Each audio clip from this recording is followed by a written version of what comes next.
नमस्तेऽस्तु भगवन् विश्वेश्वराय महादेवाय त्र्यम्बकाय त्रिपुरान्तकाय त्रिकाग्निकालाय कालाग्निरुद्राय नीलकण्ठाय मृत्युञ्जयाय सर्वेश्वराय सदाशिवाय श्रीमान् महादेवाय नमः। ॐ नमः शम्भवाय च मयोभवाय च नमः शङ्कराय च महेश्वराय च नमः शिवाय च शिवतराय च।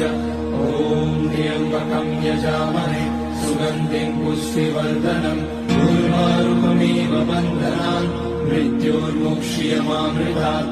नागेन्द्रहाराय त्रिलोचनाय भस्माङ्गनाय महेश्वराय नित्याय शुद्धाय दिगम्बराय तस्मै नकाराय नमः शिवाय। मन्दाकिनी सलिलचन्दनचर्चिताय नन्दीश्वर प्रमथनाथ महेश्वराय